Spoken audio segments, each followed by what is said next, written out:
Hi, welcome back. We're at day 2 of NAB 2012, and you're here at Post TV Live. We're here with Mark Loftus, senior editor of Post Magazine. I'm Randy Altman, editor-in-chief.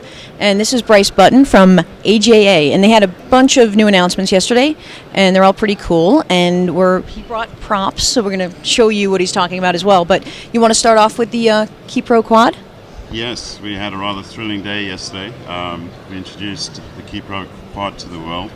And the core of what this product is about is efficient 4K workflows. So I actually have it here, and you'll see that for those of you that might be familiar with the Key Pro Mini, it's the same height, right? But it's a little plumper because we needed to fit in a bunch of extra power and also give you a confidence screen. So in the front here, you have a lovely confidence screen now for doing the core process. If I turn around to the back, you're going to see a whole wealth of ports, and it begins with your input. So you've got 4 3G SDI inputs, because this Key Pro Quad supports 4K, Quad HD, 2K, and HD. Mm-hmm. So again, a ton of different formats coming in. So you're giving people a path up if they want? You might be starting in HD because that's your current workflow. Maybe you're hooked to like a Sony F3 or something like that. But we've done a lot of work here with Canon as our partner, for instance, to help move people through complicated raw workflows to make it simpler for them. So at our stand, and at the Canon stand, this is shown with the Canon C500, which they just announced last week. And what's coming out of that camera is true raw data. So what we're doing is we take the raw data. You want me to hold the mic so you could... That would be fabulous, thank you. So you've got the raw data coming in off your 4 SDI connections. Mm-hmm. We take it in, we debayer it. Because remember that all the color information is mixed around, and we're taking it to red, green, and blue.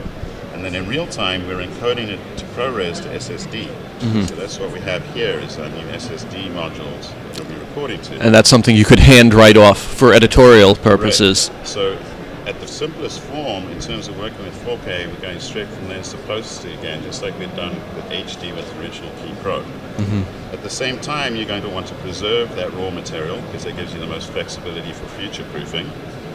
So you could be coming out through the Thunderbolt connection that we have on the back of the Key Pro Quad. Nice. And that simply hooks to your drive and to your CPU. And then you can capture it with a new little HA application just to do your stop-start. This is effectively like an E-to-E pass-through from the camera.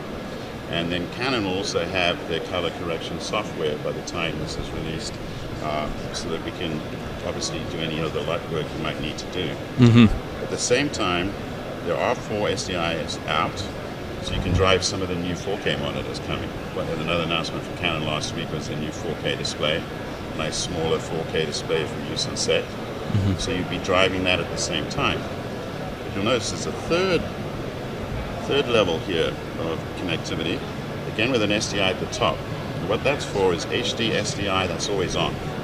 Because as people start working, they might not have a 4K monitor available on the set. Mm-hmm. So in real time, we're scaling down to HD so they can drive that HD monitor on set at the same time as they're doing all this raw pass-through work and while they're still recording to ProRes. So all of this is simultaneous. Mm-hmm. And on top of that, of course, there's an HDMI connection. Again, all of this is live. Yeah. So ultimately, the 4K storage would be through Thunderbolt externally, and then on board you have your editorial. SSD reader, yeah. Going to ProRes. Mm-hmm. So again, where do you go when you come from here once you pull this guy out? Well, that means we have a new reader that this will be going into. So we pop it in this side, and we take a look around the back. We have 2 forms of connectivity, Thunderbolt again. Yep. So we really are trying to utilize Thunderbolt to its maximum. And also SATA, because you might be on a system that simply doesn't have Thunderbolt available. Mm-hmm. So really simple workflow process using rugged drives. Again, these are Key Pro and type connections. In other words, we have making a proprietary SSD here, mm-hmm. simply because we needed to make connection points that are going to withstand a lot of abuse. Right. So it's a fabulous continuation of the Key Pro story. The other announcement that we had here is another KeyPro called KeyPro Rack. So it's effectively taking the original KeyPro and putting it into a 1RU form factor, which is fabulous for video assist, it's fabulous for broadcast, post facilities, etc. We added a couple of things. There are 2 drive bays in that KeyPro rack, so you can have up to 1 terabyte of storage. And on the back end, redundant power supplies, because you're a broadcaster, you always want that little extra level of security. And then AES audio connections so that you can connect throughout your facility. So incredible. Yesterday at the press event, you showed a picture of it in a rack. It looked great. It looked bright and new, and it looked good. It looked completely dwarfed by a typical VTR. Right. So the truth is, you're going to be able to fit 4 or 5 KeyPro racks into the same space that your tape deck used to take. So a mobile truck would really like something like this. I think so.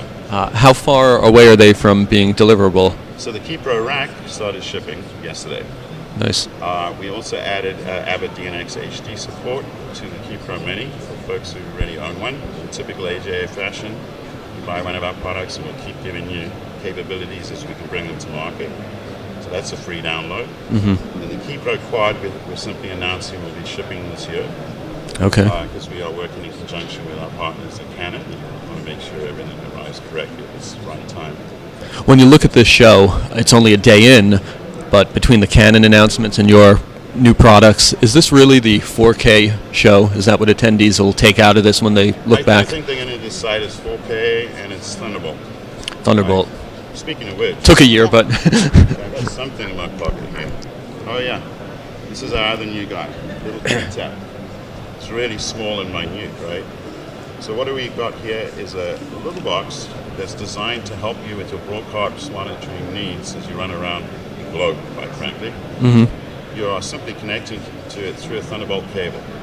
So you take your MacBook Air even, connect into here, and on the back end, we're spitting out 10-bit SDI, HD or SD, as well as HDMI output with 10-bit. And this is unique. Typically in these kind of workflows, people are going to the store and buying a little HDMI converter, but that's off DisplayPort. It's not using Thunderbolt. This is a video out device. It comes with the same kind of drivers that we provide with all our IOXT and Kona cards, so usable with any of your NLE systems. okay. So and this guy is so light. Again, you don't need anything else with it, and it's a whopping $249. Is it available now? This will be available very soon. Can we keep this one?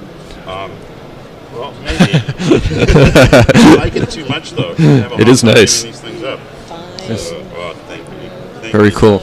Actually, they just told me that we're running out of time. Is there anything else that we haven't asked that you should? Oh, no, just that we're having a fabulous time here at the show, and it's always really great to hang with you here at Post. Excellent. Bryce. Thanks a lot for stopping by, Bryce. Bryce Button, AJA. We will be back in a moment with NVIDIA. Thanks Stay so much. tuned.